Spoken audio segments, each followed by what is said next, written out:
प्यारे दोस्तों, बनी इसराइल में एक औरत रहा करती थी जो बहुत ही ज्यादा खूबसूरत, हसीन और जमील थी।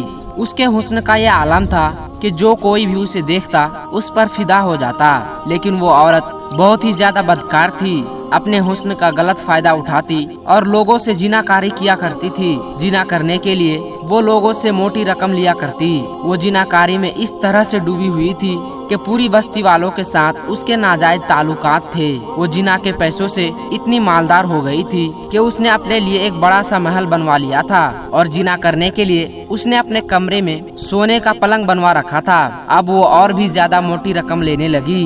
उस औरत की साथ वाली बस्ती में एक नौजवान रहा करता था जो बहुत ही ज्यादा परहेजगार था। वो गुनाहों से दूर रहता और दिन रात अल्लाह तबारक व तआला का इबादत करता।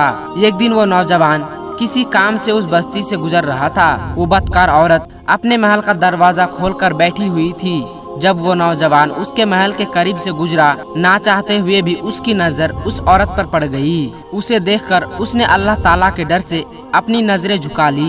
ये गोया उस नौजवान का ये इम्तिहान था कि वो किस तरह से अपने नफ्स को काबू में रखे। उस वक्त वो नौजवान अपने घर वापस लौट गया, लेकिन उस औरत की खूबसूरती, उसका हुस्न जमाल नौजवान की आंखों और दिलो दिमाग में बैठ सा गया था। वो अपने नफ्स को काबू में रखने के लिए अपने आप को तरह तरह से सजा देता रहा। अपने आप को कई दिनों तक भूखा प्यासा रखा। कभी आपके सामने खड़ा होकर अपने जिस्म को आग की तफ्तीश में जलाता रहा, मगर उस औरत का ख्याल उसके दिलो दिमाग से ना उतरा। उसने रोजे भी रखे, लेकिन उस औरत का ख्याल नहीं निकाल पाया।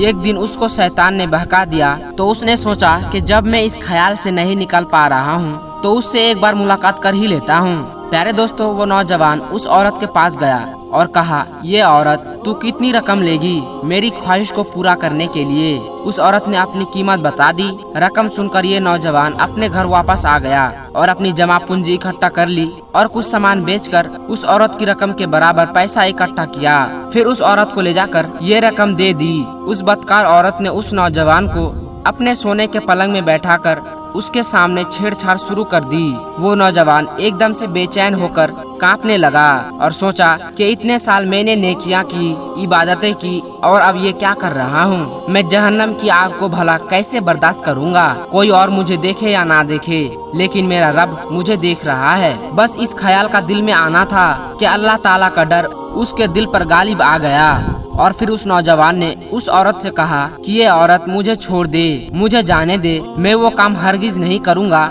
जिससे मेरा रब नाराज हो जाए। और जो मैंने रकम तुझे दी है वो चाहे तो तू अपने पास रख ले, लेकिन मुझे जाने दे। औरत ने सोचा कि लोग मेरे साथ ये करने के लिए मरते हैं, लेकिन ये नौजवान पता नहीं क्यों मना कर रहा है। बहरहाल उस औरत ने उसे जाने दिया। फिर उस औरत ने सोचा कि मैंने ना जाने कितनों के साथ जिनाकारी की, लेकिन मैंने किसी को अल्लाह के खौफ में डरता हुआ नहीं पाया। लेकिन इस नौजवान ने तो मेरे साथ कुछ भी नहीं किया और अल्लाह से इतना डर गया, इसके दिल में अल्लाह ताला का इतना ज्यादा खौफ आ गया कि यहाँ से वो वापस भाग गया और अपनी रकम भी छोड़ गया। उस औरत ने उस नौजवान के बारे में बहुत सोचा। दिन रात उस नौजवान के बारे में सोचती रही और फिर वो उस नौजवान का पता लगाने के लिए उसकी बस्ती में चली गई। उसका पता पूछते पूछते वो औरत उसके घर के पास जा पहुंची। जब ये औरत उस नौजवान के दरवाजे पर पहुंचकर दरवाजा खटखटाती है तो उस नौजवान के छोटे भाई ने दरवाजा खोला और पूछा कि क्या काम है। तो उस औरत ने उस नौजवान के बारे में पूछा कि वो कहाँ है। तो उसके भाई ने कहा कि वो तो मेरा बड़ा भाई था, उसने ना जाने ऐसा कौन सा गुनाह कर दिया है कि डर के मारे कल रात ही उसका इंतकाल हो गया।